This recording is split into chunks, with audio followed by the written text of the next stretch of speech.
ao 10º ano da CPFL Cultura e da gravação do programa CPFL, Café Filosófico CPFL. Hoje daremos continuidade ao módulo 7 Prazeres Capitais, de curadoria do historiador Leandro Carnal. Lembrando que, nesse módulo, discutiremos em cada programa um dos pecados capitais sob o olhar atual, durante os meses de março e abril. No programa de hoje, falaremos sobre preguiça e diligência, com o filósofo Oswaldo Jacóia, que também está lançando o seu mais novo livro, Heidegger Urgente, pela editora 3 Estrelas. Oswaldo Jacóia é filósofo, doutor em filosofia pela Universidade Livre de Berlim. Atualmente é professor titular da Unicamp. Desenvolve pesquisas e estudos de Nietzsche, bem como do idealismo alemão e os seus desdobramentos contemporâneos. Autor de diversos livros, como Pequeno Dicionário de Filosofia Contemporânea, Nietzsche, para além do bem e do mal, Labirintos da Alma, entre outros. Alguns desses títulos, é claro, inclusive o seu novo livro, estão sendo vendidos aqui pela nossa parceira da Livraria da Vila, e o autor fará uma sessão de autógrafos após a palestra, portanto, garanta já o seu. Né? Após o encontro, o convidado responderá às questões do público. Sem mais, desliguem os seus celulares, por favor, e sem mais, vamos chamar o palestrante aqui ao palco. Vamos recebê-lo com um aplauso?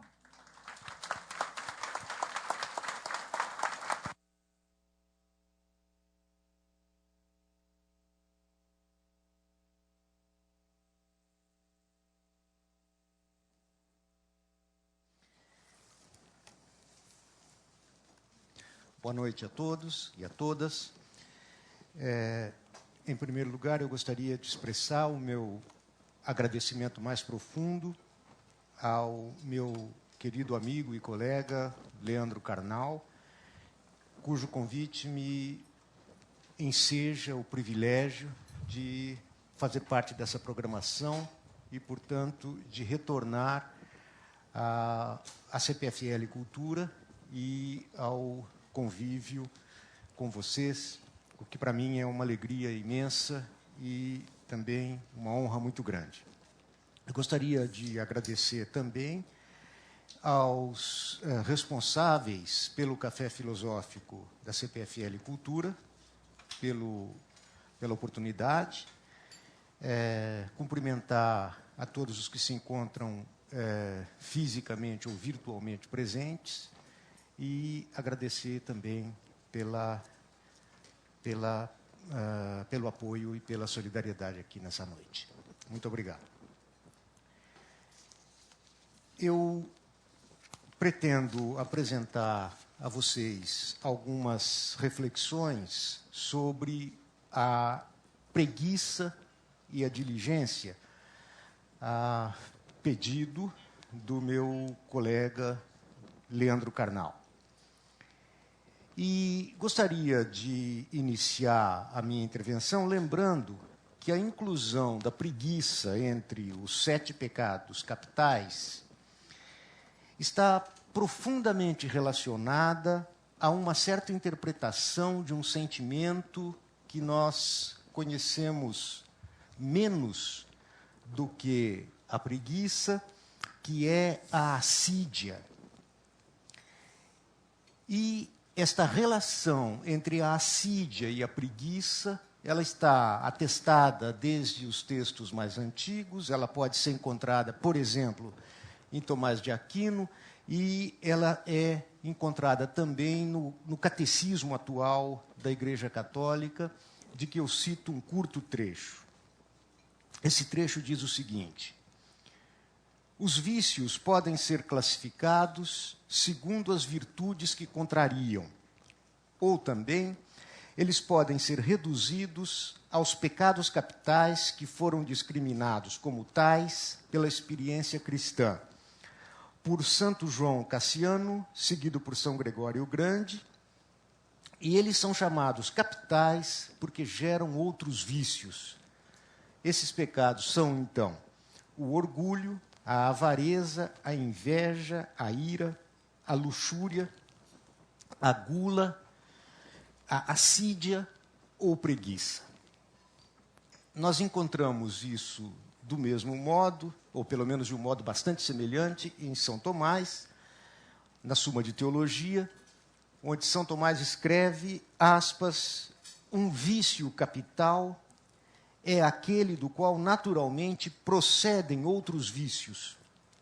E assim como os homens fazem muitas coisas por causa do prazer, assim também fazem muitas coisas por causa da tristeza, para evitá-la ou arrastados pelo peso da tristeza. E esse tipo de tristeza, a assídia, é convenientemente situado como vício capital. Vocês percebem, então, que há uma certa espécie de tristeza, digamos assim, de acidez afetiva, um sentimento meio azedo, que se chama assídia ou preguiça, e justamente essa equivocidade de assídia ou preguiça me parece extremamente importante para os fins desse nosso encontro de hoje. Seria preciso, então, que a gente se perguntasse, em primeiro lugar, por que preguiça ou assídia? E eu acho que o fato de que nós tenhamos dois significados para o mesmo pecado capital pode nos mostrar a importância desse pecado como fonte geradora de uma situação de ânimo, de uma espécie de estado afetivo extremamente perigosa. Tão perigosa que o filósofo italiano contemporâneo Giorgio Agamben pode classificá-la como uma catástrofe antropológica que se abate sobre os homens religiosos. Eu vou ler aqui um curto trecho do Giorgio Agamben em que ele tenta fazer uma espécie de descrição do que seria a assídia, uma espécie de mostração do que seria esse sentimento. E ele descreve, então, um texto muito antigo do início da Idade Média, em que nós lemos o seguinte: se o monge, afetado pela assídia, põe-se a ler, ele logo se interrompe, se agita e, num minuto mais tarde, cai no sono. Ele esfrega o rosto com as mãos, estende os dedos e, depois de ter colocado o livro diante dos olhos, avança algumas linhas, retomando e balbuciando o final de cada palavra que lê.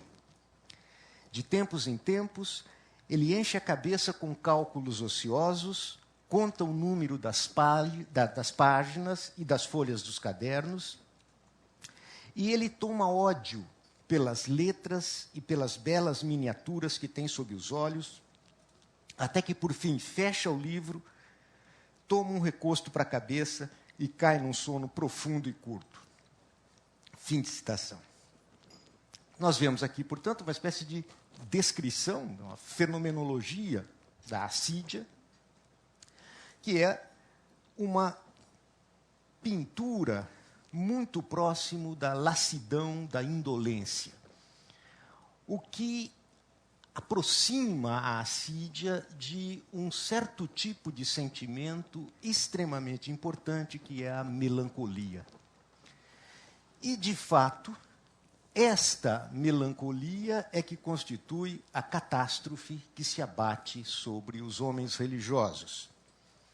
E é uma catástrofe porque ela gera o tédio, o desinteresse, uma espécie de fastio e de asco pelo esforço em geral, seja ele físico ou seja mental, e que é alguma coisa ainda muito mais perigosa do que a simples inação, a desídia, a indolência ou a preguiça. De tal maneira que nós podemos dizer que a assídia, enquanto pecado capital, ela tem duas filhas, a melancolia e a preguiça. Mas se fosse só isso, ainda nós poderíamos dizer que a situação é relativamente simples. O problema é que destas duas filhas da Assídia nascem duas atitudes simetricamente opostas, completamente distintas do ponto de vista daquilo em que elas se mostram.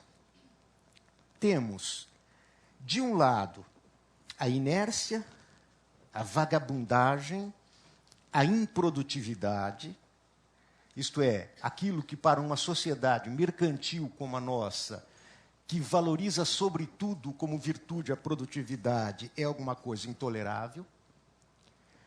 Mas, por outro lado, nós também temos com a assídia uma espécie de aversão e de repugnância, um estado afetivo extremamente negativo, que se coloca como uma espécie de fastio daquele que é acometido desse sentimento, por uma espécie de percepção do absurdo da nossa existência, isto é, com uma profunda insatisfação pela falta de sentido de qualquer ação e, em geral, pela falta de sentido da nossa vida enquanto tal.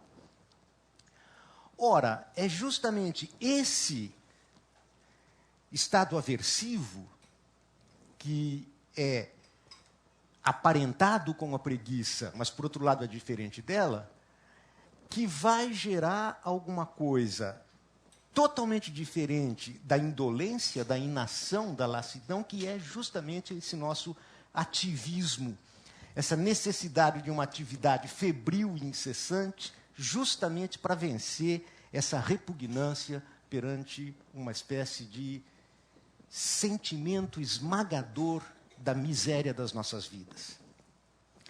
Sendo assim, a assídia remete tanto à famigerada preguiça, que, como nós sabemos, é a oficina do diabo, quanto também à necessidade premente de entorpecimento para o mal causado pela ferida da existência. Por essas duas razões, ela se impôs à consciência religiosa cristã e à moralidade ocidental em geral, justamente como um vício cardinal ou um pecado capital.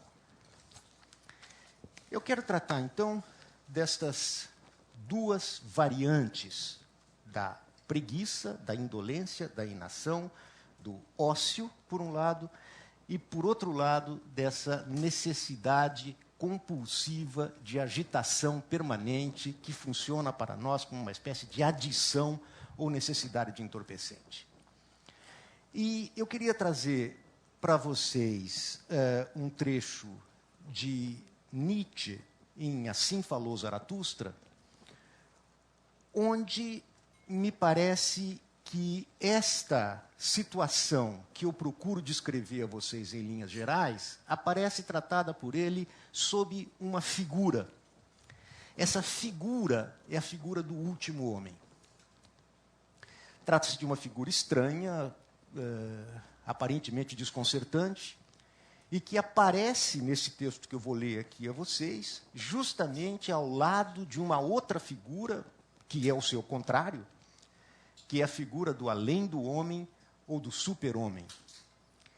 Esse trecho que eu vou ler para vocês é a narrativa de um fracasso retumbante. O personagem Zaratustra vai para a praça do mercado para anunciar aos homens uma nova perspectiva de sentido para a humanidade, isso é, o além do homem ou o super-homem.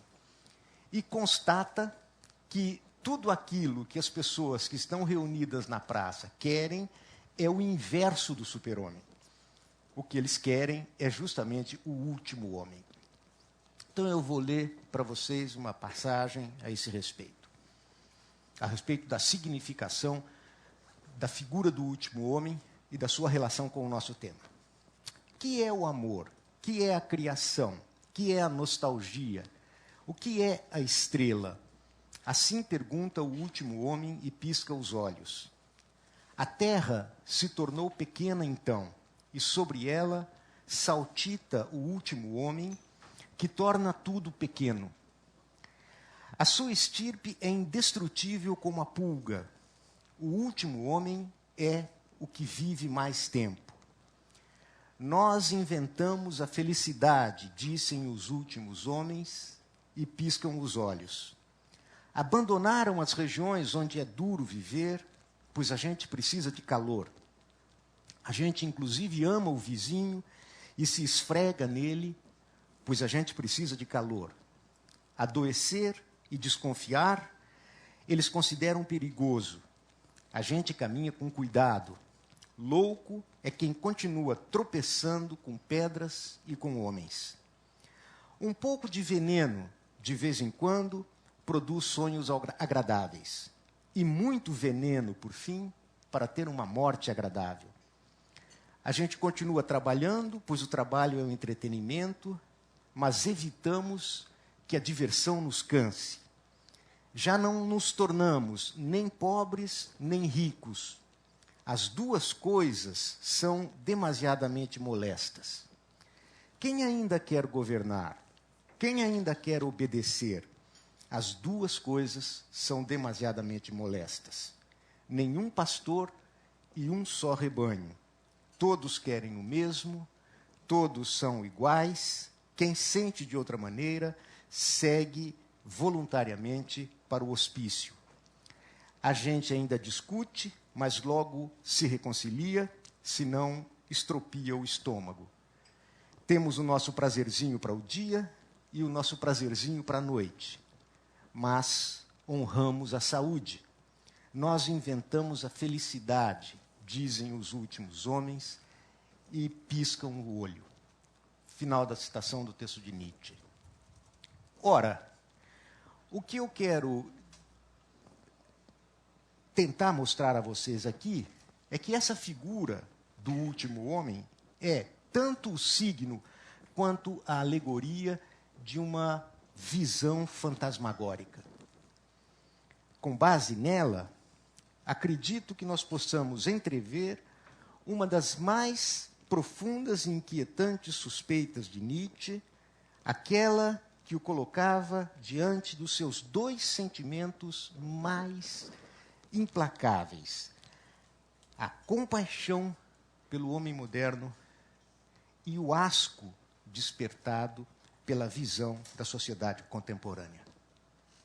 Esses dois sentimentos, asco e compaixão, aparecem tematizados pelo filósofo em vários momentos da sua obra, e numa delas em particular, nessa frase: creio que tudo o que hoje, na Europa, estamos habituados a venerar como humanidade, moralidade, humanitarismo, justiça, pode ter um valor de fachada, como enfraquecimento e mitigação de certos impulsos fundamentais, poderosos e perigosos. Porém, a despeito disso, não é nada além do que o apequenamento inteiro do homem, a sua definitiva mediocrização, se me quiserem desculpar uma palavra desesperada para um assunto desesperado. Os tempos modernos, portanto, os nossos tempos, se inauguram justamente sob o signo dessa figura. E com a abolição teórica, a condenação moral, jurídica e política da escravidão, uma instituição banida da cena pública com a configuração do republicanismo e do moderno Estado democrático de direito. No entanto, a proibição legal da escravidão institucional não poderia suprimir o reino das necessidades, as urgências da conservação da vida e a necessidade incontornável do trabalho. Justamente por causa disso, o homem moderno vive uma dilaceração, uma espécie de fragmentação e de contradição entre duas aspirações. De um lado, a necessidade da luta pela sobrevivência, a luta pela produção e reprodução da vida material, e, de outro lado, a necessidade igualmente premente de elevação espiritual. Justamente por isso, num momento em que se inicia o projeto político da modernidade, é necessário travestir a necessidade de reprodução da vida, isso é, a necessidade do trabalho, do esforço e da fadiga, com uma certa tintura de nobreza. É justamente daí que nascem as palavras dignidade do trabalho e dignidade do homem, como se as duas coisas estivessem essencialmente relacionadas. O último homem é o lídimo representante dessa contradição. Nele, a ideologia do igualitarismo solda-se com uma fundamentação político-religiosa proporcionada pela moral hegemônica da sociedade ocidental, a saber, a moral cristã ascética da operosidade, da diligência, do sacrifício e do mérito exclusivamente medido em termos de produtividade. Daí resulta que o projeto político moderno, sob a forma da extensão planetária da igualdade democrática como única forma de legitimação ético-jurídico-política, constitui uma forma de organização social que empreende e promove a mediocrização e a autodiminuição de valor do homem.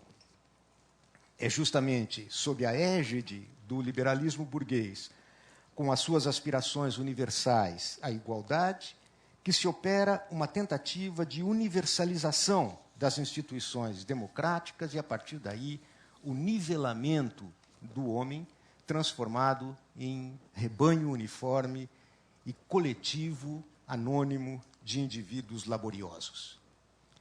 Daí o nosso visceral ódio à preguiça e a sua transformação em pecado capital.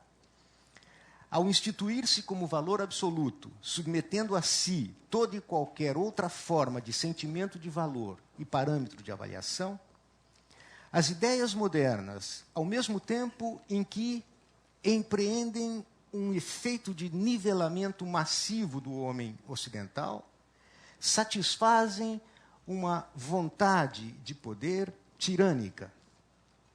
Expressões desse movimento são a estéril autossuficiência da nossa própria civilização e a redução utilitarista do ideal de felicidade a conforto, segurança e bem-estar, e a autocompreensão do homem europeu moderno como sendo o sentido do progresso e o final da história.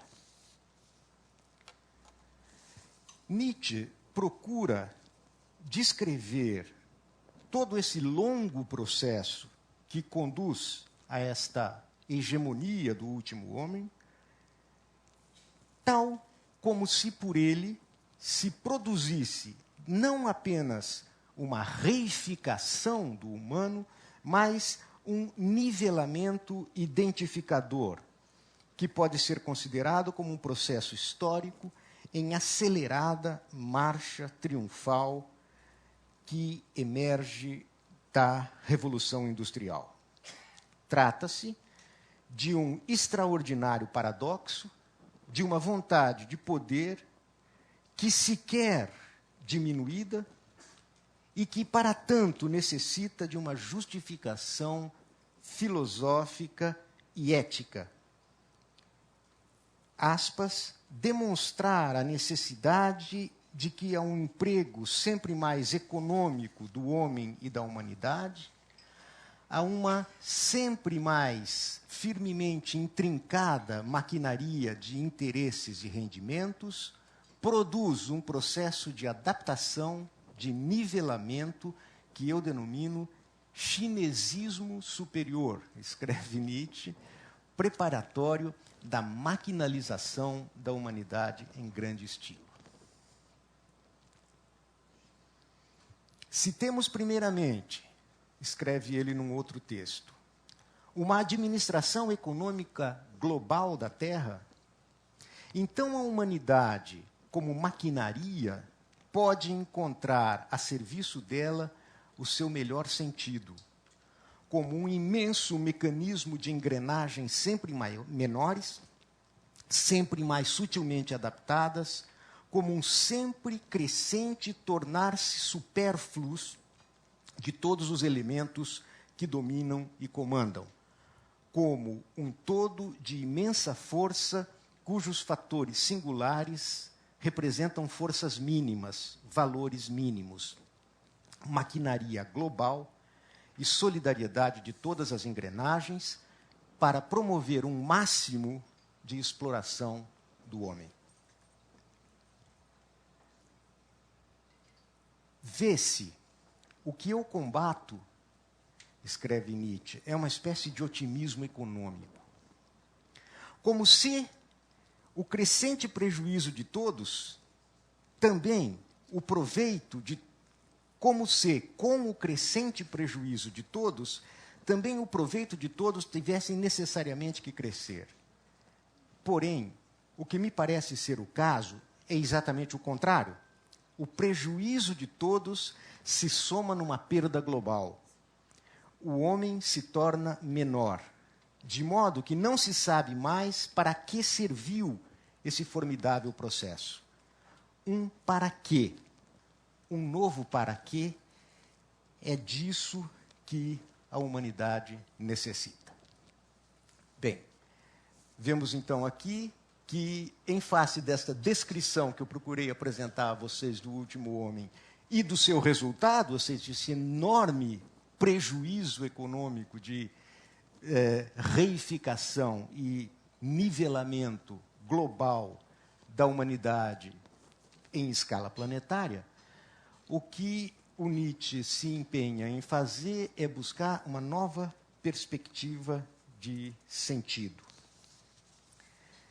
Ora, aquilo que aparece para nós como uma nova perspectiva de sentido é justamente a glorificação do trabalho, a valorização do trabalho como sendo a expressão essencial da dignidade do homem.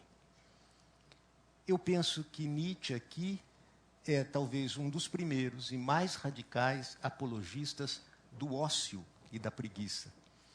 E que talvez este novo sentido só possa realmente ser entrevisto a partir de uma apologia do ócio e da preguiça com boa consciência. Cito um texto muito saboroso. Os apologistas do trabalho, na glorificação do trabalho, nas incansáveis referências à bênção do trabalho, vejo a mesma ideia oculta que há no louvor das ações impessoais e de utilidade geral. A do temor ante aquilo que é individual. No fundo, sente-se agora a visão do trabalho, entendo por isso a dura laboriosidade desde a manhã até a noite, que semelhante trabalho é a melhor polícia, que ele detém as rédeas de cada um e sabe impedir o desenvolvimento da razão, dos anseios, do gosto pela independência. Pois ele despende muita energia nervosa, subtraindo-a à reflexão, à ruminação, aos sonhos, às preocupações, ao amor e ao ódio. Ele coloca diante da vista um pequeno objetivo e garante satisfações regulares e fáceis. Assim, terá mais segurança uma sociedade em que se trabalha duramente. E hoje se adora a segurança como a atividade suprema. E então, que horror! Precisamente o trabalhador tornou-se um perigo. Pululam os indivíduos perigosos e por detrás deles o perigo maior, a saber, o indivíduo. Muito bem, esta ideia de que a nossa sociedade é aquela que aposta todas as suas forças e todas as suas fichas na no nivelamento, no anonimato coletivo em detrimento do indivíduo, é alguma coisa que aponta em Nietzsche para esse temor, esse medo visceral que a nossa sociedade tem diante da figura daquele que assume a sua própria singularidade. Isso é, aquele que não tem exatamente a forma do último homem. Isto é, para aqueles indivíduos que necessitam como de uma atmosfera vital de tempo para si, de uma espécie de relação de cultivo consigo mesmo. Ora, este tipo de relação consigo mesmo só pode brotar do ócio e da preguiça como uma condição vital. Ora, o que há de tão diferente e de tão, digamos assim, atraente nesta colocação de Nietzsche aqui? O que eu gostaria de sugerir a vocês é que nisto aqui existe uma certa relação efetivamente livre e positiva com o ócio, que não é uma relação marcada por uma postura reativa e ressentida com o ócio, que só pode vê-lo como o outro do trabalho alienado e do trabalho escravizante. Eu quero dizer com isto que nós encontramos fora de Nietzsche, sem dúvida também, uma apologia do ócio em vários autores ocidentais, mas uma apologia do ócio que não se assume como uma relação livre, isso é, como uma relação positiva com o ócio, porque ela está desde sempre marcada por uma espécie de recusa do trabalho alienante, do trabalho escravo, e uma justificação ética do ócio que só pode se sustentar a partir dessa recusa da alienação. Portanto, o que esses autores celebram é uma espécie de ligação negativa com o ócio, uma ligação pelo avesso, uma dependência negativa, na medida em que ele só se justifica como o outro de um trabalho que é, este sim, um trabalho que só pode se confundir com tormento, penúria, escravidão e alienação. Mas não uma valorização do ócio, do far niente, enquanto tal e por si mesmo. Eu vou dar um pequeno exemplo. Ernst Bloch, o filósofo do princípio esperança. Nele nós encontramos também uma apologia do ócio e também da preguiça, mas não desta maneira positiva a que eu me refiro, mas sempre sob a forma de uma oposição à ociosidade como um sério problema econômico e moral, cuja solução, em muitos casos, consistiria na necessidade de encontrar um substitutivo do trabalho. Algo assim como um ócio produtivo, ou um ócio ativo, ou, se vocês quiserem, como uma administração sociopolítica do tempo livre. Esse traço fica patente na utopia política de Ernst Bloch. Eu cito um pequeno trecho aqui. Desaparecem as diferenças entre trabalho manual e intelectual, entre cidade e campo. Principalmente, porém, tanto quanto possível, aquelas diferenças entre trabalho e ócio. Uma sociedade sem classes suprime a alienação do trabalho humano, aquela na qual o próprio trabalhador se sente como mercadoria alienada, estranha, reificada e, por causa disso, infeliz em seu trabalho. Por meio dessa mesma desalienação, a sociedade sem classes remove do ócio o vazio desprovido de vida, assim como o domingo, que corresponde inteiramente, ao invés de ser contrastante com ela, à esterilidade do trabalho. Fim da citação. Vocês percebam, portanto, que aqui há uma avaliação do ócio, mas, como eu digo, de um ócio que já não se diferencia mais do trabalho. É um ócio propriamente produtivo. Uma tal concepção, como eu digo, mantém com o ideal do trabalho uma ligação pelo avesso. Uma dependência reativa que permite a Bloch tornar plausível o seu ideal utópico de uma sociedade sem classes, situada para além da necessidade de trabalho, que não carecerá mais de domingos e feriados, justamente porque nela o hobby tornou-se finalmente profissão. E as festas populares se transformaram no mais belo fenômeno da vida comunitária. Uma sociedade que, em feliz matrimônio com o espírito, escreve ele, pode também fazer a experiência de celebrar com o espírito o seu cotidiano festivo. Fim de citação. Em face disso, abro aqui espaço para uma suspeita de que, em nosso tempo, só encontramos em autores como Nietzsche, e particularmente em seus discípulos antimodernos, uma apreciação produtiva do ócio e do far niente, assim como de modos de vida que são essencialmente aparentados a ele. Por exemplo, o lazer, a dissipação, a gratuidade, a fruição desprovida de finalidade extrínseca e utilitária, como nós vivemos, por exemplo, no prazer estético, na sexualidade, mas também em antíteses extremas, como nos ritos sacrificiais e nas figuras da marginalidade. Em Nietzsche, mas também em Georges Bataille, o ócio é assumido como um valor em si.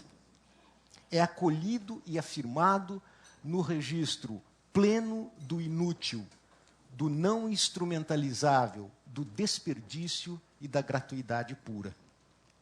Encontramos em Bataille uma problematização explícita desse ponto em suas análises dos ritos sacrificiais. Pois ainda que o sacrifício seja uma forma cultual em que ocorre uma destruição integral da vítima, esta aniquilação para Bataille não produz unicamente uma eliminação sem resíduos. Para ele, o sentido vetorial do sacrifício consiste sempre numa celebração da supremacia, da gratuidade e da superabundância de vida. Por meio da destruição de todo o caráter utilitário da vítima sacrificial, esta é abandonada ao incompreensível arbítrio de uma violência pura e gratuita, cuja potência é a única capaz de unificar e de fundar uma comunidade. Vemos, a partir dessa interpretação, como Bataille pensa o ato religioso do sacrifício enquanto um agir sacro, que não é presidido e orientado por nenhuma finalidade externa. Justamente esta falta de relação utilitária, a completa ausência de qualquer aproveitamento finalístico, constitui o sentido profundo do sacrifício, que o situa em uma esfera de pura gratuidade, destruindo a sujeição da vida à lógica da utilidade e da categoria de finalidade. Para Bataille, existir significa agir sem qualquer finalidade utilitária. Existir significa gastar, não conservar, aceitando a sua própria dimensão trágica da morte. Fim de citação. O sagrado como o ócio, vemos em Georges Bataille, é algo aparentado com a transgressão, na exata medida em que ele é da ordem da dissipação pura e da simples intensidade. Quanto a Nietzsche, a primeira característica a notar consiste em sua postura intelectual e existencial franca e abertamente positiva em relação à ociosidade. Tendo em vista as condições do homem moderno, ele escreve: com frequência, esses escravos ficam cansados. Aliás, eles regularmente estão cansados. Por isso eles se satisfazem tanto com as suas distrações, o que constitui a mais curiosa marca do nosso tempo, com os seus redutos de cerveja e de vinho, a sua medida de aprazível entretenimento, as suas festas e as suas igrejas. Tudo isso é tão medíocre, pois aí não se pode consumir muito espírito e muita força. Sim, o ócio, este ócio é o far niente daqueles que ainda conservam muita força em si mesmos. Um outro texto que me parece excelente em relação a isso é aquele no qual nós vemos todos esses elementos que eu venho tratando até agora reunidos num diagnóstico. Esse diagnóstico, Nietzsche o reúne num conceito que ele chama de barbárie civilizada. Em geral, a gente costuma pensar a civilização como o contrário da barbárie. Ora, o nosso tempo é, para ele, justamente caracterizado por ser um tempo de barbárie civilizada. À medida em que andamos para o Ocidente, escreve ele, torna-se cada vez maior a agitação moderna, de modo que, no conjunto, os habitantes da Europa se apresentam aos americanos como amantes da tranquilidade e do prazer, embora se movimentem como abelhas ou como vespas em voo. Essa agitação se torna tão grande que a cultura superior já não pode amadurecer os seus frutos. É como se as estações do ano se seguissem com demasiada rapidez. Por falta de tranquilidade, a nossa civilização se transforma em uma nova barbárie. Em nenhum outro tempo, os ativos, isto é, os intranquilos, valeram tanto como agora. Logo, entre as correções que necessitamos fazer no caráter da humanidade, está fortalecer, em grande medida, o elemento contemplativo. Mas, desde já, o indivíduo que é tranquilo e constante, de cabeça e de coração, tem o direito de acreditar que possui não apenas um bom temperamento, mas uma virtude de utilidade geral, e que, ao preservar esta virtude, está realizando uma tarefa superior. Ora, esta noção de barbárie civilizada e de agitação permanente e intranquila vem mostrar, precisamente em função da sua falta de sentido, que, a despeito de todo o gasto de energia nesse agitar-se permanente, o processo todo é absolutamente irracional.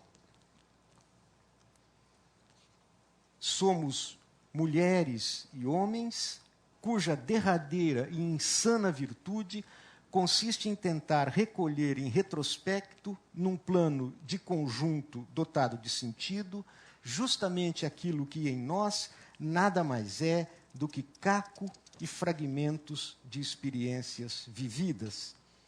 O tempo da nossa existência social, a despeito de toda a sua agitação, encontra-se tão privado de sentido quanto o escravo se encontrava alienado do produto do seu trabalho. Isso nós, que nos consideramos os herdeiros das luzes, que nos orgulhamos de ser os sujeitos da civilização e do desenvolvimento, e que instituímos a nós mesmos como legatários e verdadeiros destinatários do fim da história. A escravidão dos bárbaros, escreve Nietzsche, quer dizer a nossa, é uma escravidão mental marcada pela divisão do trabalho como princípio de barbárie e domínio do mecanismo. A moderna divisão do trabalho, inspirada na fábrica, induz, favorece e consolida as especialidades cada vez mais pronunciadamente unilaterais, tanto no âmbito da produção material, quanto no do espírito, no reino da necessidade como na liberdade. Ora, esta divisão técnica em especialidades é o fim de um pensar propriamente orgânico. Ou seja, de acordo com o diagnóstico de Nietzsche, a contrapartida do nosso mundo laborioso é justamente a escravidão mental. A escravidão mental que se reflete no íntimo dos nossos corações e na visibilidade dos nossos corpos. Há um texto em que isso me parece expresso de uma forma bastante aguda. Esse texto chama-se Em Favor dos Ociosos. E ele é escrito da seguinte maneira: como sinal de que decaiu a valorização da vida contemplativa, os eruditos de agora competem com os homens ativos numa espécie de fruição precipitada, de modo que parecem valorizar mais esse modo de fruir do que aqueles que realmente lhes convém e que, de fato, é um prazer bem maior. Se eruditos se envergonham do ócio, isso é, por certo, um sinal dos tempos. Mas há algo de nobre no ócio e no lazer. Se o ócio é realmente o começo de todos os vícios, então, ao menos, ele está bem próximo de todas as virtudes. O ocioso é sempre um homem melhor do que o ativo. Mas não pensem que, ao falar do ócio e do lazer, eu estou me referindo a vocês, seus preguiçosos. Fim de citação. A selvageria da moderna barbárie civilizada se denuncia em nossos dias, sobretudo no plano da relação entre a arte e a vida. A devastação e a esterilidade que nos assolam manifesta-se na relação inautêntica, consumista com as obras de arte, cuja fruição exige, antes de tudo, tranquilidade, repouso, sossego, paz no corpo e na alma. Nós, escreve Nietzsche, temos a consciência de uma época laboriosa. Isso não nos permite dedicar à arte as melhores horas e manhãs, ainda que essa arte seja a maior e a mais digna. Para nós, ela faz parte do ócio, da recreação. Damos-lhes o resto do nosso tempo, o resto das nossas forças. Este é o fato mais geral que alterou a posição da arte diante da vida.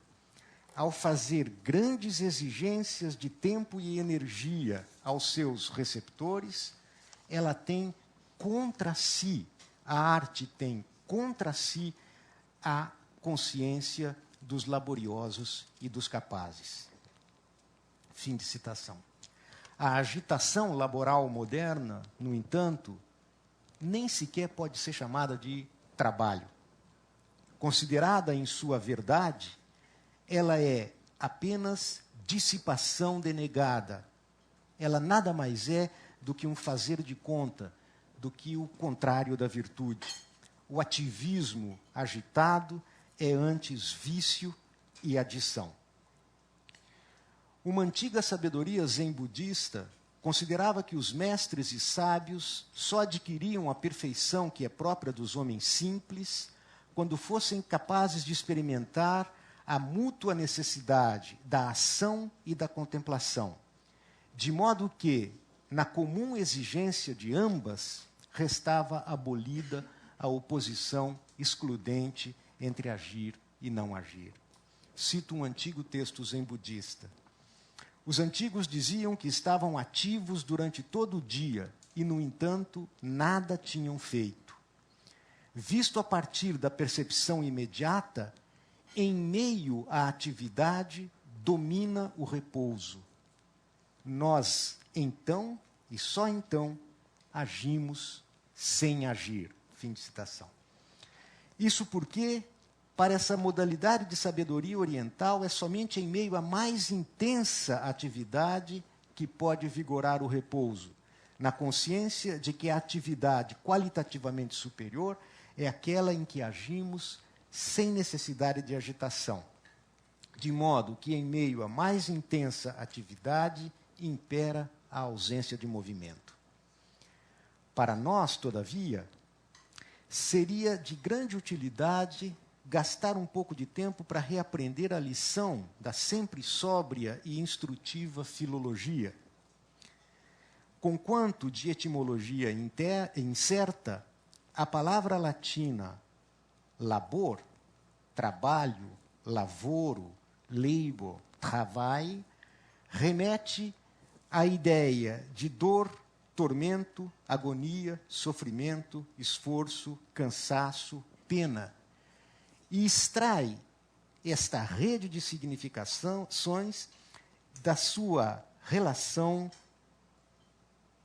etimológica com tripalium, um instrumento de tortura usado no princípio da Idade Média. Nossa vertiginosa agitação só é capaz de encontrar repouso na paradoxal espiral permanente de uma necessidade de consumo ininterrupto. Aspas, pois viver continuamente à caça de ganhos obriga a despender o espírito até a exaustão. Sempre fingindo, sempre fraudando, antecipando-se aos outros. A autêntica virtude agora é fazer algo em menos tempo do que os demais. Assim, são raras as horas em que uma honesta retidão é permitida. Nessas horas, porém, a pessoa está cansada e gostaria não apenas de se deixar ficar, mas de se estender desajeitadamente ao comprido. É conforme tal inclinação que as pessoas agora escrevem cartas. E o estilo e o espírito das cartas sempre serão o verdadeiro sinal dos tempos. Se ainda há prazer com a sociedade e as artes, é o prazer que arranjam para si os escravos exaustos do trabalho. Que lástima essa modesta alegria de nossa gente culta e inculta. Que lástima essa desconfiança crescente de toda alegria. Cada vez mais o trabalho tem ao seu lado a boa consciência. A inclinação à alegria já se chama a si mesma necessidade de descanso e passa a ter vergonha de si própria. Fazemos isto por nossa saúde, é o que dizem as pessoas quando são flagradas numa excursão no campo, por exemplo. Fim de citação. Com efeito, o estilo e o espírito das cartas serão sempre um inesgotável fundo semiótico, um verdadeiro sinal dos tempos. Nossas cartas são postadas em twitters, blogs, sites e redes virtuais de comunicação imediata, em dimensão espacial intergaláctica e em tempo real. Talvez o elemento de unidade de nosso estilo de comunicação epistolar possa ser encontrado no volume de tráfego em redes mundiais de computadores, em termos de quantidade de transmissão de bytes por segundo. É para aí que conflui a incessante tagarelice que procura sufocar ou anestesiar a vergonhosa indigência de nossas vidas, a sua falta de nobreza e de honra, que no passado habitavam, como sabemos, apenas nas esferas do ócio, das artes e da política. Muito obrigado.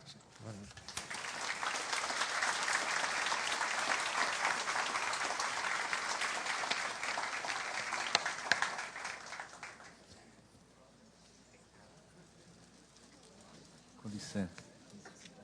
Não consigo passar. Bem, eu estou inteira à disposição de vocês para as perguntas que quiserem. Professor, muito obrigado. Foi realmente brilhante nessa palestra. Provocações que o professor trouxe nessa barbárie civilizada, achei fantástico, né? Não sei vocês, mas essas provocações sobre o ócio e a preguiça dos tempos atuais, eu acho que foram extremamente vitais para a gente poder agora refletir e fazer perguntas. Então, se vocês quiserem fazer pergunta, levantem a mão. Mas lembramos que a primeira pergunta será do Karnal.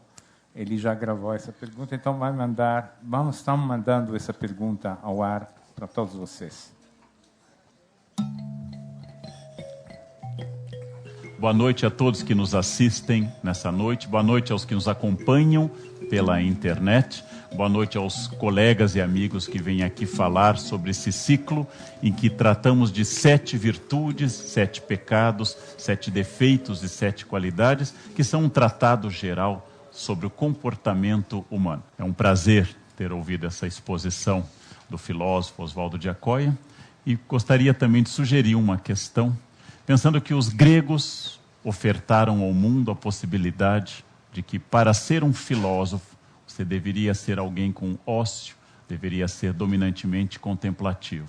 O mundo capitalista, como várias vezes o de Acóia tocou, introduziu a ideia de que a vida é feita de trabalho, de dedicação, de ocupação permanente.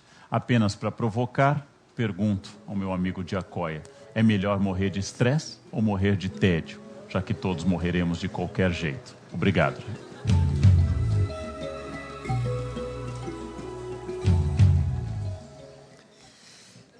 Bom, obrigado ao Leandro pela pergunta. Uma pergunta difícil de responder, né? Eu acho que, depois daquilo que eu tentei trazer a vocês aqui como elementos para uma reflexão a respeito dessas questões, eu teria pouca hesitação em dizer que o ideal seria poder não morrer nem de tédio e nem de estresse. O ideal seria poder conduzir uma vida em que nós tivéssemos uma dimensão própria para poder fazer do nosso trabalho alguma coisa que fosse não só dissipação, né, mas que também fosse alguma coisa que produzisse intensa gratificação e que pudesse ser um gênero de vida que reservasse para nós algo que eu deixei para tocar no momento das nossas discussões aqui. A mim me parece que, de tudo isso que eu falei a respeito de Nietzsche, também de Bataille, algo resulta como uma sugestão de extrema atualidade e relevância. É preciso que, nos nossos dias, nós sejamos capazes de recuperar um certo sentido de ética ou de ethos, com o qual um pensador como Nietzsche trabalha permanentemente e de forma absolutamente intransigente. Nesse sentido, ou nessa acepção de ethos ou de ética, ética não tem a ver com nenhuma forma de prescrição normativa, imperativo, preceito, mas, pelo contrário, a ética tem uma relação profunda com a arte e ela se torna uma estilística. Ética é, nesse caso, entendida e praticada como uma estilística da existência, como uma relação de si consigo mesmo, como uma espécie de atividade pela qual e no curso da qual nós sejamos capazes de dar forma à nossa vida, imprimir forma às nossas modalidades de existência. Ou seja, transformar a própria vida em uma obra de arte. Esse tipo de postura é uma postura necessariamente de calma, de tranquilidade, de serenidade, que exige recolhimento, silêncio e, sobretudo, tempo para si mesmo. Eu acho que alguém que fosse capaz de viver hoje, mais ou menos segundo essas coordenadas, dificilmente morreria ou de tédio ou de infarto. Então, eu fico pensando, enfim, que talvez, se nós tivéssemos que fazer uma pergunta, uma resposta ao Leandro nos termos exatamente em que ele a coloca, estresse ou tédio, talvez fosse ainda preferível uma experiência efetivamente radical de tédio, que nos colocaria face a face com um vazio, a partir do qual nós pudéssemos, de fato, começar a preencher a nossa vida com alguma perspectiva de sentido.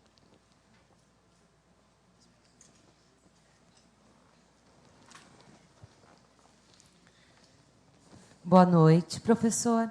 Aqui. Nós estamos transmitindo esse programa pelo site da CPFL Cultura, onde muitos internautas nos acompanham, e estão chegando várias perguntas pelo chat, né? Então, para começar, vamos à pergunta de Alan P. Há na filosofia heideggeriana alguma correlação com a preguiça ou o trabalho? Pode-se pensar no homem inautêntico ou nas várias formas de queda como a causa ou decorrência da preguiça?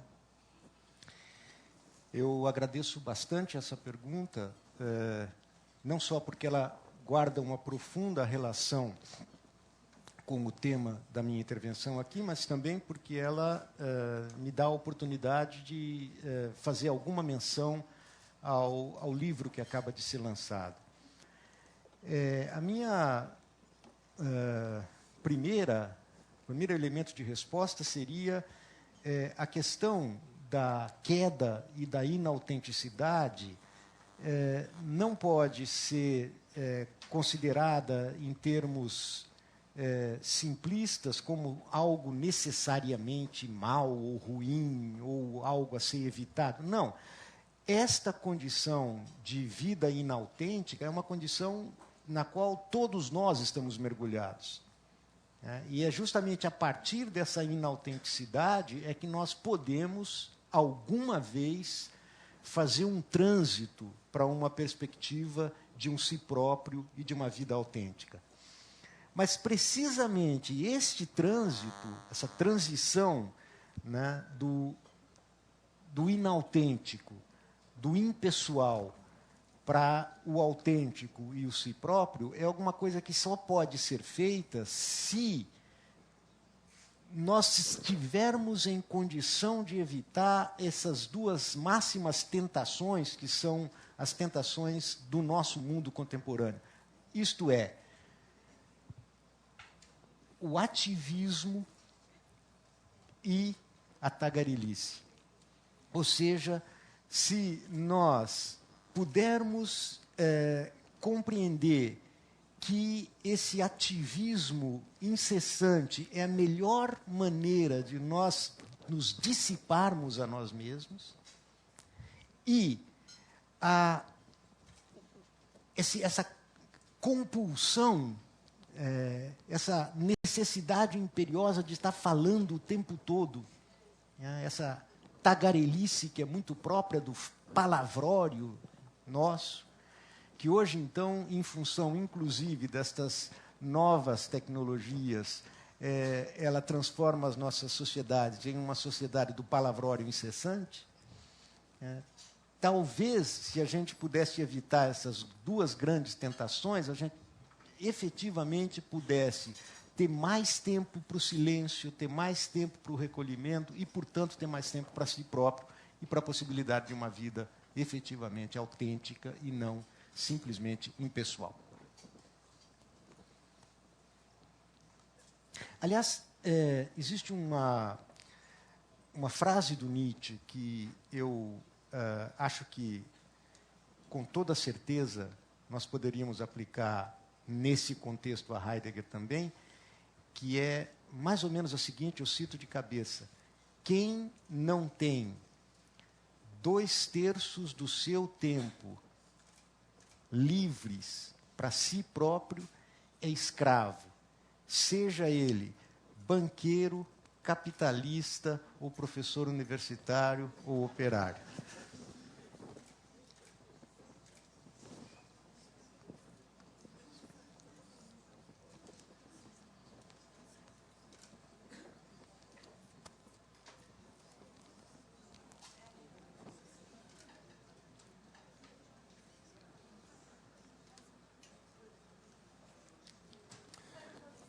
Boa noite, professor. Boa noite. Prazer ouvi-lo, como sempre.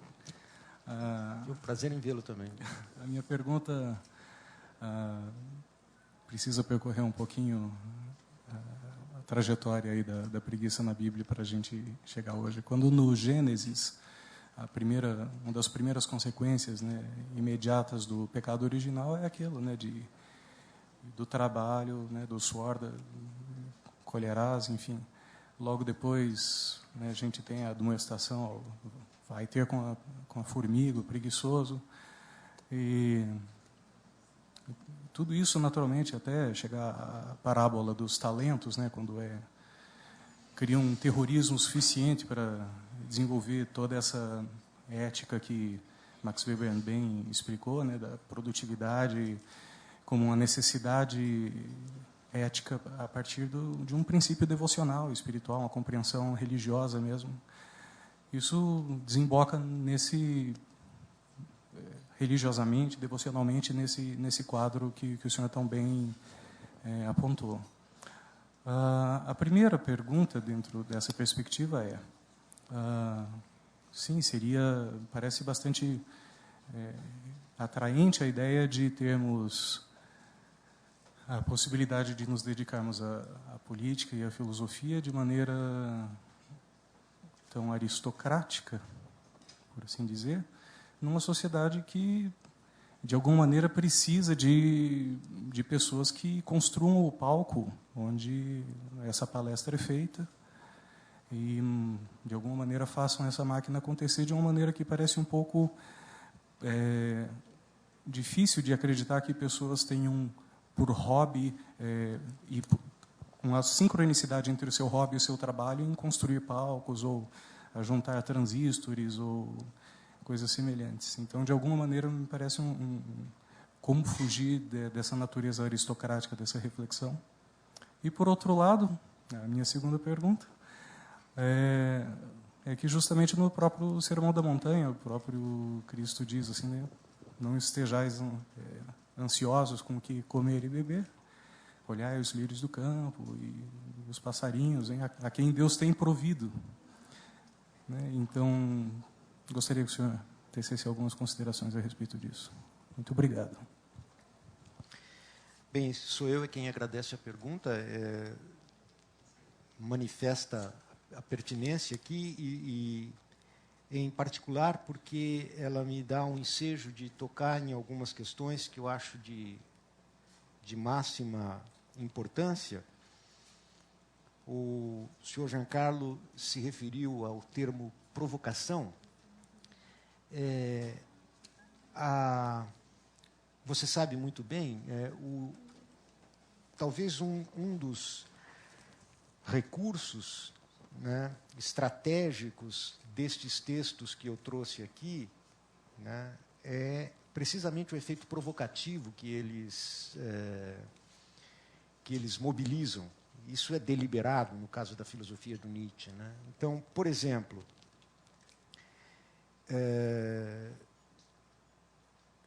justamente um dos sentidos do elogio da dignidade do trabalho e da apologia da dignidade do trabalho é justamente o encobrimento da exploração, né?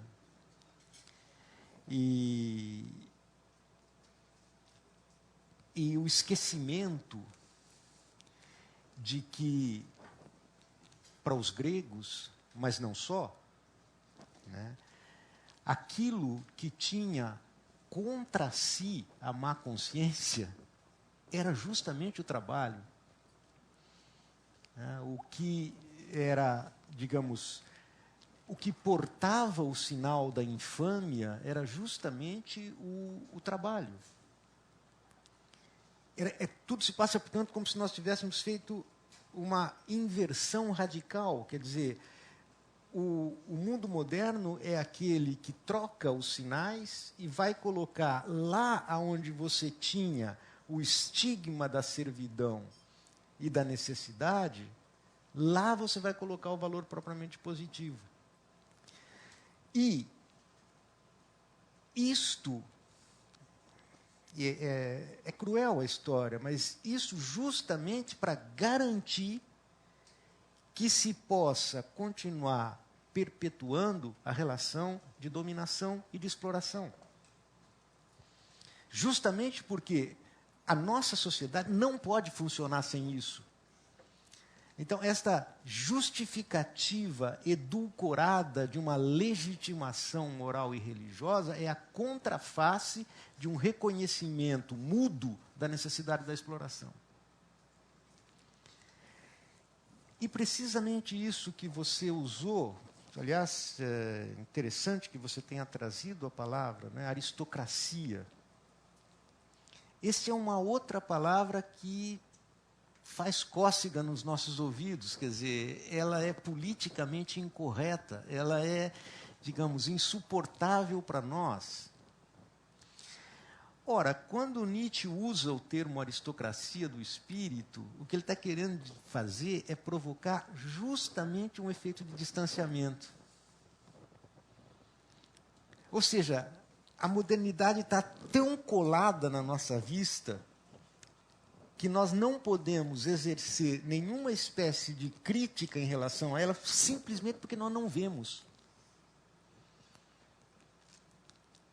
E nós não queremos reconhecer que nós temos, sim, uma aristocracia bastarda, porque não é uma aristocracia do espírito. Então, esse tipo de coisa, né, aponta muito na direção da sua terceira referência, à sua primeira pergunta, ao ascetismo próprio de uma sociedade mercantil como a nossa. A produtividade, a operosidade é justamente uma exigência da moral ascética, né, que não pode conviver com a perspectiva do excesso, do transbordamento, da dissipação, que é justamente a perspectiva do ócio. Então, nós somos necessariamente uma sociedade da falta, da carência, isto é, aquela que tem que ganhar o pão com o suor do seu rosto. E mesmo no interior desta relação entre a ascese religiosa e a moral capitalista, nós não temos tempo, por exemplo, para essa relação livre com a nossa própria existência e com as atividades do espírito, que é os lírios do campo, que não tecem e não fiam. Quer dizer, é isso que eu estou chamando um pouco de relação a si, relação consigo, né? Uma só coisa é necessária, e a tua irmã escolheu a melhor. A tua irmã não está lá fazendo bolinho de fubá e cuidando da casa, etc. Não, ela escolheu o espírito. Nem sequer para isso, que é um elemento da nossa própria tradição, nós temos abertura mais. Tá?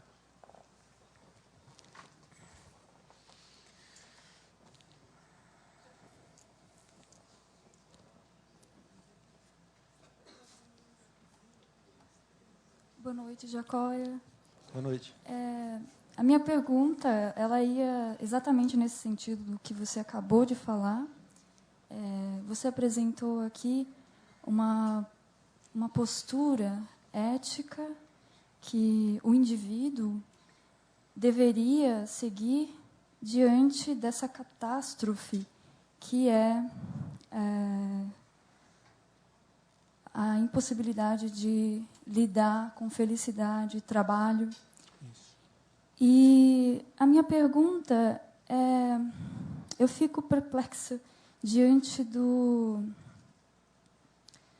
que poderia ser uma saída política diante disso. Você apresentou muito bem uma saída individual, e eu queria entender o que politicamente nós poderíamos fazer em coletivo. Queria saber o que você acha dos movimentos sociais. Você apresentou uma passagem belíssima do Bloch sobre a utopia, e aí eu queria saber se é possível perseguir essa utopia. Bom, eu acho que sim. Eu acho que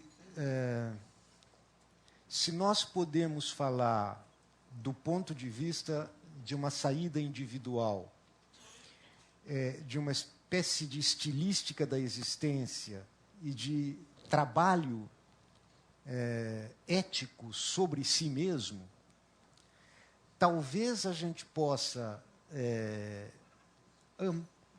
digamos, ampliar essa perspectiva de uma nova forma do ethos para nós aqui, que tenha realmente um alcance social e nesse caso, né, essa utopia a que você se refere, né, ela poderia muito bem ter entre os seus elementos fundamentais ou valores uma perspectiva de justiça. E acho que isso sim é uma saída coletiva ou social ou política, né, e que nos engaja como necessariamente como sócios, né, nesse projeto de sociedade que nós queremos promover. O que é que nós entendemos por justiça hoje? Em que medida nós temos ainda presente para nós, né, uma representação e uma exigência de justiça que pudesse servir realmente de norte, de diretriz, ou se você quiser, de sentido, de orientação. Eu acho que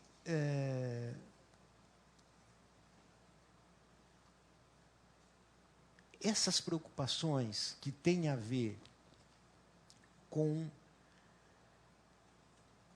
um olhar acerca daquilo que nós estamos fazendo conosco mesmo, uma exigência de parar para pensar e para refletir, né, para onde nos leva esta figura coletiva de uma vontade de poder que se coloca como absolutamente hegemônica, e quais são os alvos que ela persegue. Eu acho que isso não é só alguma coisa que se coloca para o indivíduo isolado. Embora a essa perspectiva de justiça deva pertencer necessariamente, a meu ver pelo menos, uma espécie de valorização daquilo que o indivíduo representa na sua singularidade também.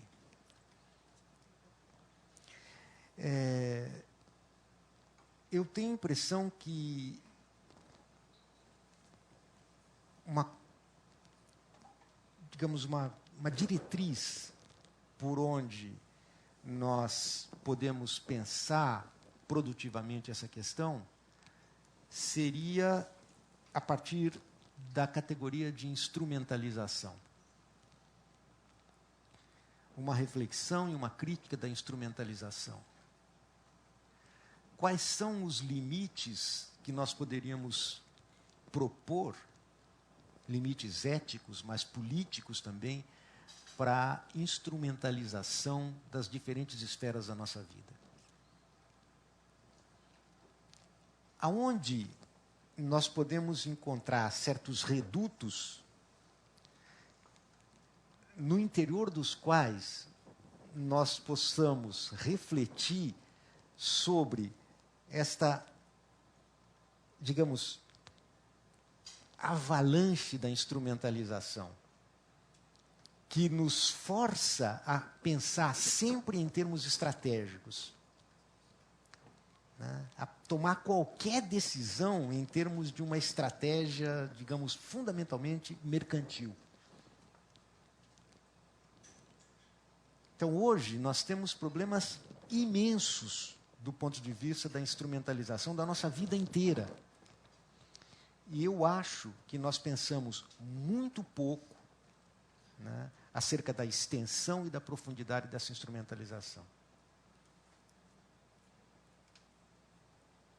E acho que alguma coisa como o futuro da filosofia, o futuro da humanidade passa necessariamente por aí. No momento em que nós estamos praticamente no limiar de uma instrumentalização integral. Onde você não tem mais nenhum espaço de vida, onde a razão instrumental não exerce o seu domínio absolutamente tirânico, hegemônico.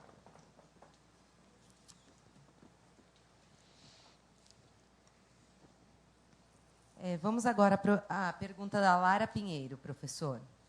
Nas sociedades atuais, o ócio, no sentido apresentado, é a antítese do culto, a contínua ação vazia, a busca constante e desenfreada de qualquer coisa que aliene as pessoas de si próprias e do real.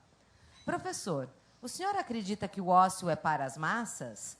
Ou seria privilégio de poucos capazes de pensar a existência como obra de arte? Bem, nós temos aí, acho, duas questões, né?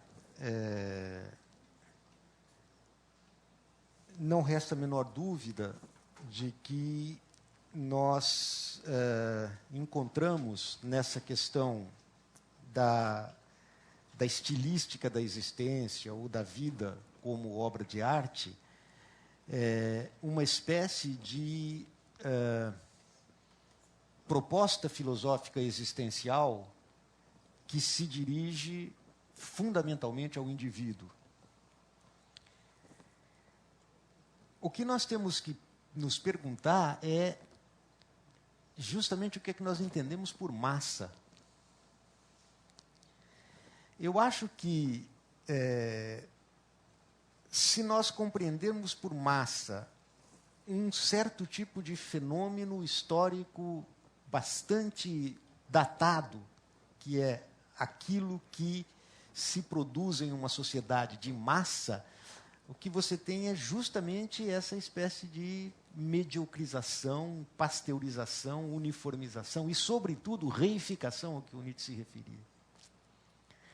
Então, independentemente da condição econômica ou social daquele que justamente não quer ser massa e, portanto, de alguma forma se destaca do coletivo e impede a absorção totalitária da sua singularidade no coletivo, eu acho que esse pode dar a si próprio uma forma, né, transformar a sua vida em uma obra de arte. E isso não é necessariamente uma questão que se equacione apenas com poder econômico ou status social. Eu acho que o gênero massa ele pode ser muito mais amplo do que, em geral, a gente pode suspeitar à primeira vista. Olha, eu não acho que seja muito escandaloso dizer que nos espaços sociais marcadamente totalitários, é neles que nós encontramos a realização mais integral do que nós poderíamos chamar de massa. Temos agora mais uma questão da internet, a questão do guest. Nietzsche teria um espectador específico quando fala em ócio? Ele estaria se dirigindo à modernidade? Que dizer daqueles para quem o ópio do trabalho é condição de vida? Daqueles para quem o ócio é pesado demais? Pois é. Eu acho que essa é uma pergunta notável, porque é disso que nós estamos falando, né? Ou seja, talvez, para nós, modernos, o ócio realmente seja insuportável. Porque nós não podemos manter com o ócio uma perspectiva que não seja negativa e reativa. Nós só podemos entender o ócio como a justa recompensa de um trabalho estafante. Então, é bem possível que para nós, de fato, o ócio seja insuportável. Mas é precisamente isso que transforma um discurso que aparentemente remete apenas ao passado arcaico ou ao passado reacionário. É isso que transforma esse discurso em algo profundamente atual, porque ele permite justamente que nós possamos criar uma distância reflexiva em relação àquilo que é diretamente o ar que nós respiramos, a atmosfera vital. Ou seja, eu tenho a impressão que quando Nietzsche usa termos como extemporâneo, inatual, etc., é justamente a isso que ele quer se referir. Porque aquilo que parece irrecuperavelmente mergulhado no passado acaba adquirindo uma tal atualidade que ele fala para nós de uma outra perspectiva, coisas que são absolutamente vitais para a nossa existência. Extemporâneo aqui significa justamente, se me permitem uma simplificação grosseira, fazer um tal uso do politicamente incorreto que ele possa exercer uma função crítica. Que ele possa desempenhar um papel crítico. Acabamos de ver aí a palavra aristocracia aparecer aqui. A aristocracia é alguma coisa que para nós já é em si moralmente condenada. Bastou ela ser enunciada. Como se nós, de fato, não tivéssemos as nossas diferentes espécies de aristocracia.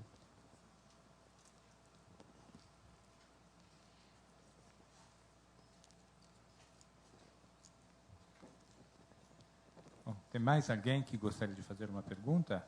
Aproveitem, né? Mais alguém? Tem mais alguém? Ou passamos para a última da internet? Alguém? Quer fazer, aproveitar? Não. Então, passamos para a última da internet, então.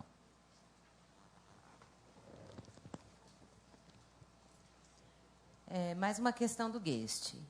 A grande maioria precisa trabalhar em 2 ou mais empregos, com um período de descanso inferior a 1/4 do dia, para poder viver sobre um teto com condições mínimas de sobrevivência.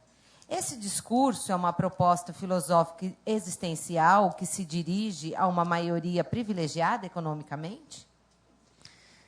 A uma minoria, né, privilegiada economicamente, desculpe. Eu retomo aquilo que já disse. Eu penso que uma das grandes virtudes desse tipo de postura ou de proposta é justamente o efeito provocador que ele produz. Né? Se, para poder viver debaixo de um teto minimamente digno, você precisa ter 3, 4, 5 empregos, etc., etc., tem alguma coisa errada aqui. Então, é isso que eu tentei na resposta que sugeri há pouco, digamos, mencionar como utopia. Não me parece que seja uma proposta para economicamente abastados, nem para grandes elites. Não, me parece uma espécie de chamamento de atenção para o caráter absolutamente irracional de uma sociedade que se pretende hiperracionalizada. É isso. Ou seja, uma sociedade que se constrói inteiramente com base no cálculo utilitário e na razão instrumental, e se você parar para pensar em fenômenos como esse que você acaba de mencionar, você vai ver que toda esta organização é absolutamente irracional. Mas como essas questões, como os nossos ouvidos não estão dispostos a ouvir esse tipo de problema, às vezes é preciso gritar. Eu acho que o que o Nietzsche fez foi isso. Foi fazer uma espécie de estridência que tornasse possível aos ouvidos modernos ouvir alguma coisa que nós não estamos muito dispostos ainda hoje a escutar. Tá bom?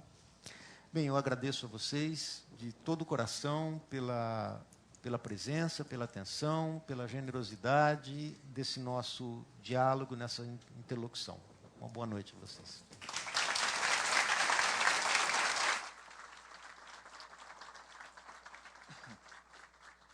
Bom, nós agradecemos ao senhor também por esses presentes que o senhor nos trouxe, né, da nossa época.